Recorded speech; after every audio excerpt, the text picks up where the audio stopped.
but it's a very interesting character, I think, because it is, you know, it's an alter ego. It's like it's very different from you, but there is an element of you hiding underneath it. He's this sort of, I don't know. It's different. He's sort of this narcissistic character, but he's also you can see he's very nerdy and needy beneath. He's an egomaniac. Yeah. He's desperate to be liked. Yes. So just me. I don't have to try hard for it, really. And writing songs about the subjects that songs shouldn't be written about. Really. Yeah. Like Joe Jackson, if you remember, from a few weeks ago. It's all about cancer. It's all cancer mainly stuff. about cancer. Yeah. That's going to be so confusing now for people. It is. Where did it emerge from? How did this character come about? I think I was obsessed with.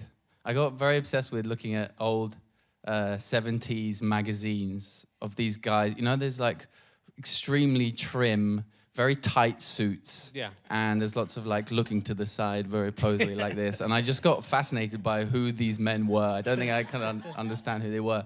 And I like the idea of just bringing a character out of those guys, I think. Yeah.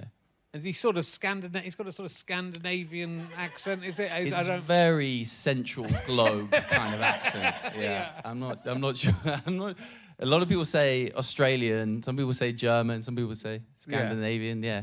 It's I mean, if people haven't seen it at home, you will go down a rabbit hole if you just look at. You've got a YouTube channel with most of the stuff on.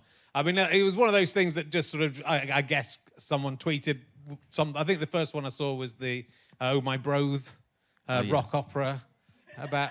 And what's interesting about it is they're so catchy. The music's so great, and they're so catchy as music, but they're also the comedy's good. And the production values of the videos are immense. So it's all these things together. I think it makes it incredible. But you end up watching a lot. I mean, that song is about.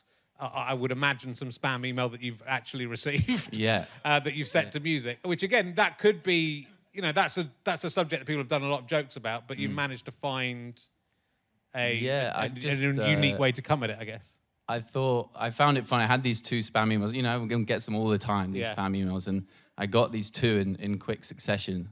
And they were so threatening. They were so terrifyingly threatening.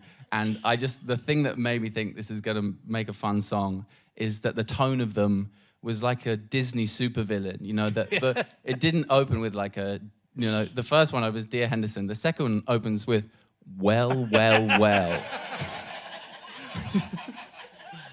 It's just strong tone to open How long with. did he give you between? So the first one's saying, "Oh, your brother's died. We've got some money for you if you send us some money." And the second one's trying to blackmail. Insane. It's like 25 minutes because he's just churning them out. You know, he knows that people aren't going to reply to it, so he's just So he's ready to go.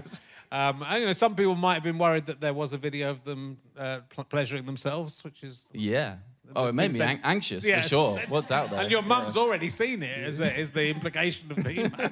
And she's very upset. Not that I know it off by heart. Was there a video that kind of that went, you know, that turned it viral, or was it a slow burning thing that? I think there were a few in lockdown. Yeah. Maybe about a year into lockdown, where I was posting them on Twitter and I was just churning them out every week because I had nothing else to do. And that was, I think, I started getting a bit of momentum there. Yeah. Yeah. But, I mean, it is what I think people should be doing with the internet. And it's, you know, I sort of weirdly, I mean, we will talk about your shows in Edinburgh, which you're also doing, but people go to Edinburgh and will spend £10,000 on a show that nobody will see. And if you've got £10,000 or you can cobble it together, you can... Spend it on an email music video. Yeah. But, I mean, it was 10 grand, Richard. But I know some of them look like very, very highly produced. So So I work with Hunter. He's in the room. Shout out to Hunter. He directs the videos and edits them. We do them on tiny, tiny budgets. Really? I mean, we've been able to spend a bit more now that it's been going better. But you know, we've pulled in a lot of favors for finding venues and things. Yeah. And he can make it look really high budget because he's a wizard with his fingers. Yeah. Yeah. Well, that so find someone who could do that. Yeah, the first clue. Yeah. But they do. I was looking and thinking how I thought maybe you were a lord or something. That. Oh yeah, that too. Yeah, but probably, yeah. I'm a nepo baby, Yeah. so Yeah, I usually say that second. Yeah. So that it is incredible what can be achieved with with limited resources. And then you get it out there, and it's much better to do that, I think, in the first place maybe than just say, oh right, I'm going to do 5 years in Edinburgh and see if I can get a buzz going. Well, that's the thing, is that with the internet, you don't need to pay that $5,000 that you'd pay for PR in Edinburgh and all that stuff. It's you can, as long as you're writing something quite good and you do it 100 times over 3 or 4 years, then you'll be fine. But you're young, you're not even 30 yet, so you've got the time, and you've got the I think when you're hungry for it, then you can put all that work in. The other one that I got obsessed with, and I didn't really completely understand, but I think I do understand. I don't know if I'll be able to translate for you, but I'll try. Was the please don't text me when you're drunk. So that's like a girl who's inviting people to duet with her. Yeah. And you took up that mantle without her permission, I'm presuming. So yeah, she completely ignored what I did, and she was sharing everyone else. It was a kind of like challenge on TikTok. Everyone else that was doing it, she was like, "Thanks so much for doing my challenge." And I think she thought I was taking the piss. And the reason I was actually really ill in bed. I had a really bad cold, and I was like, "Oh, I feel so ill." And I saw this video came up, and she invites people to sing a song. She does the first verse, and then she's like, open verse challenge, do a verse with it. And then she, in the second verse, is just sitting there kind of bopping along like this, like she's having a really good time. And I just thought it'd be funny to do mental lyrics that she will then have to bop along with really gently. It was. I did see some other people do it with as well. So yeah, I'm disappointed she didn't. Yeah. You must have brought her to more attention. That's the thing. She owes me a lot of money. Yeah. She's good as well. It was good. I don't think it was really. It is funny seeing her do that, but it isn't really taking the piss, really. Yeah. Because there's nothing to. No, okay. It's good. Take it up with her lawyers. I will do. So you did start in this, and the only reason I could find out about 2+1s was because somebody tweeted me and said that you're the kind of person who photoshops yourself into the background of photos. Is this? I saw that as well. Was that something you've done? I'd forgotten that I'd done that. Oh, you did? So I found out a whole different part of your life as a result of this guy. You'd photoshopped you happened to be in the back of someone's photo. I happened to be in the back of his photo, and I'd seen it on Twitter, and then I found loads of pictures of him, and I photoshopped that same picture of me into the background of all these pictures of him that I could find. And I don't think we'd met at that point, but then we met on the mile. He said, "You photoshopped all these pictures of me." Yeah, it's kind of doesn't usually happen that way round, Archie. It's usually the fans do that to you. Yeah, I just liked his vibe.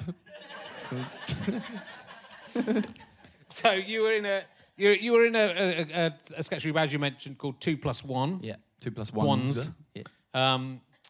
Which is not a very Googleable name. If you Google that, then we immediately realised that when we called ourselves that, because about a month after we started doing sketches, the Google One phone +2 came out. Right. So the SEO was bad for 2+1s under Google 1+2s.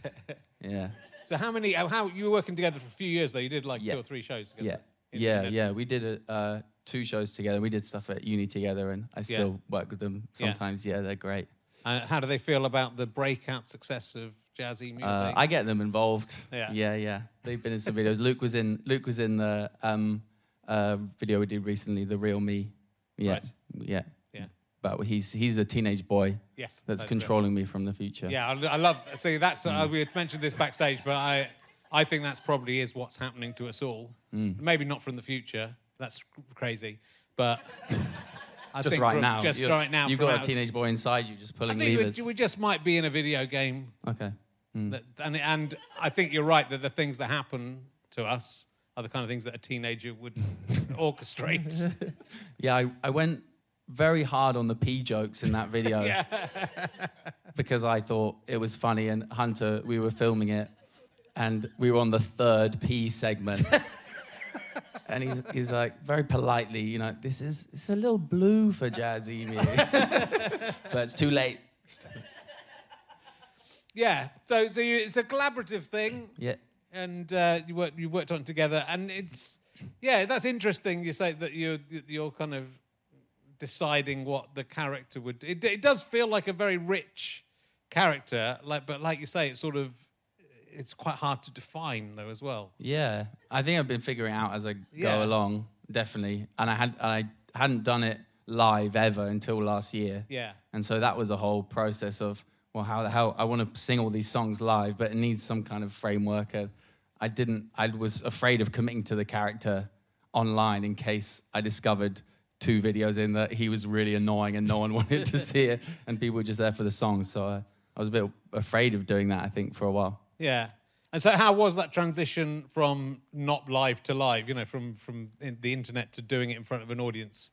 Were there any surprises? It was really fun. The tech is hellish and stressful, and we have instruments and cameras and stuff. That was the main thing where I was in the first shows we did, I was so focused on making sure that the tech was working that I couldn't even get the jokes out because I was, my head was elsewhere.